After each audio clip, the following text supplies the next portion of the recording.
My Life Had Stood a Loaded Gun by Emily Dickinson. My life had stood a loaded gun in corners till a day. The owners passed, identified, and carried me away. Now we roam in southern woods, and now we hunt the doe. And every time I speak for him, the mountains straight reply. And do I smile, such cordial light, open the valley glow. It is as a Vespian face had let its pleasure through. And when at night, our good day done, I guard my master's head. 'Tis better than the elder's duck, deep pillow to have shared. To foe of his, I'm deadly foe.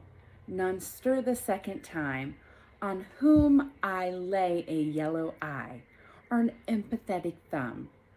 Though I than he may longer live, he longer must than I, for I have but the power to kill without the power to die. Happy National Poetry Day. Hi, this is Daryl J. Roth. My pain may be the reason for somebody's laughter, but my laughter must never be the reason for somebody's pain. Charlie Chaplin. Happy National Poetry Month. Golly, How the Truth Will Out by Odgid Nash. How does a person get to be a capable liar? Now, that is something that I respectfully inquire because I don't believe a person will ever set the world on fire unless they are a capable liar. Some wise man said that words were given to us to conceal our thoughts.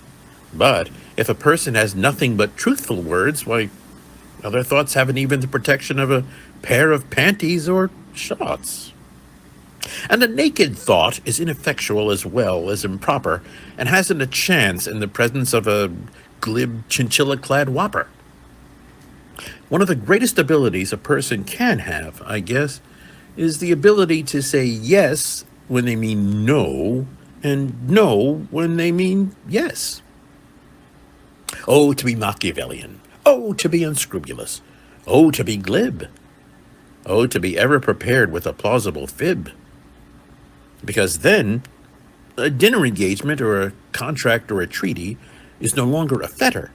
Because, well, liars can just logically lie their way out of it if they don't like it, or if one comes along that they like better. And do you think their conscience prickles? No, it tickles. And please believe that I mean every one of these lines as I am writing them, because once there was a small boy who was sent to the drugstore to buy some bitter stuff to put on his nails to keep from biting them.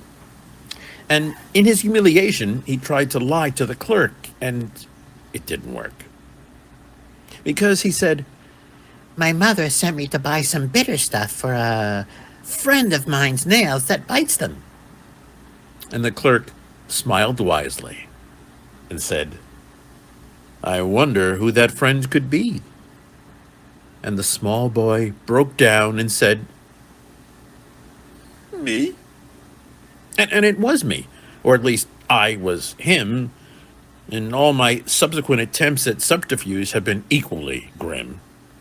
And that is why I admire a suave prevarication, because I prevaricate so awkwardly and gauchily that is why I can never amount to anything politically or socially. Happy Poetry Month.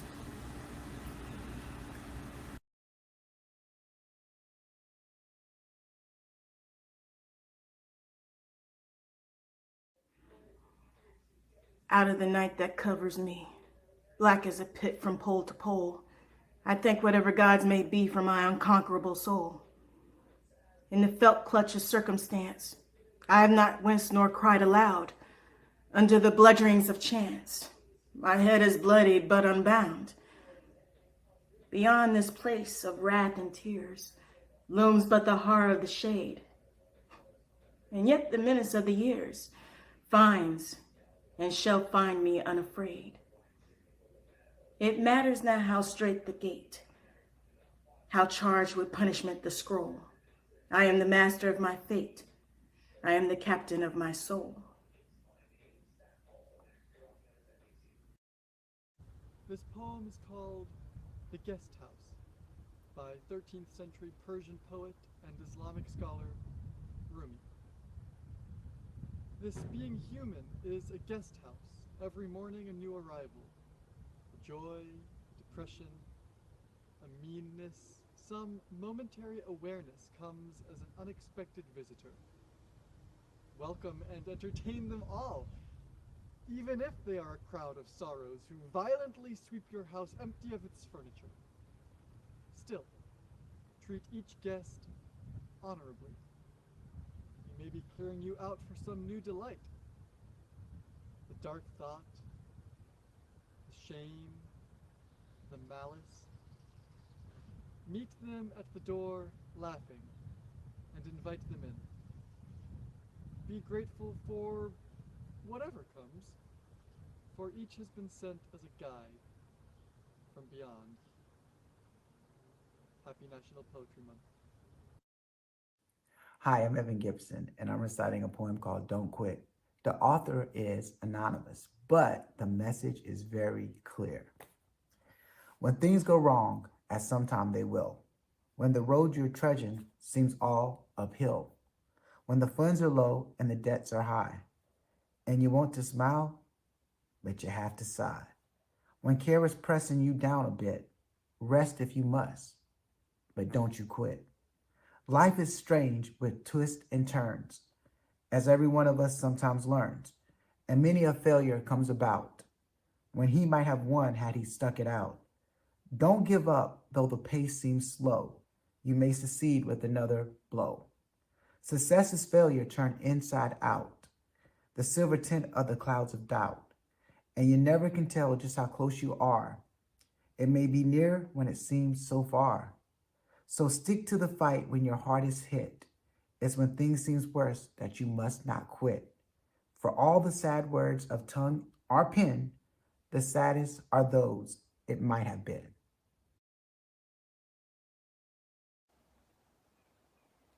The cicadas are my alarm clock. Awake, I feel alive, I feel at peace.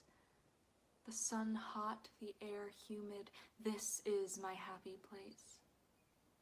I feel like a child again, conversing with my aunts and uncles in the best Japanese I can muster. I feel at peace with myself, I feel whole. Though the sentences I manage to say are far from complete, they are far from whole. Here in the place where I feel most at home, yet always feeling like I am a stranger looking in. I am behind the yellow tape and I can't quite seem to get in. Let me in, let me in. The fresh, shiny fish resting on a small bed of rice as you dip it into sweet soy, dip after dip, order after order.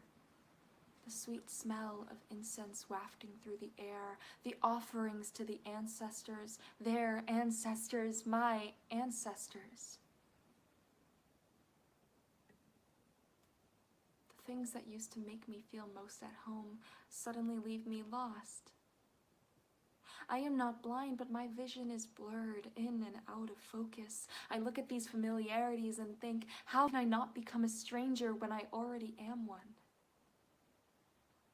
The mother of my motherland, my connection to familiarity won't stay forever, and then I won't have anything to hold on to anymore. I will have to find my place by myself, walking off into a sunset that doesn't quite end like the movies. Happy National Poetry Month!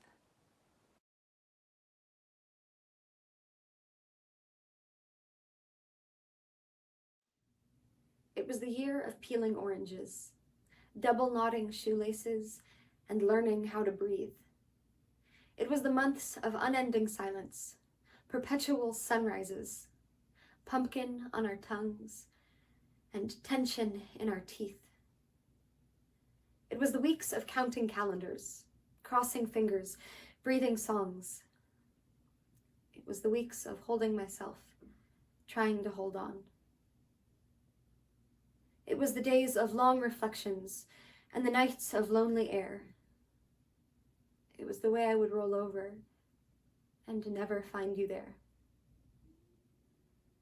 It was the hours fearing sunset, the minutes wishing for years, the seconds spent scolding the foregone, the moments waiting for life to appear.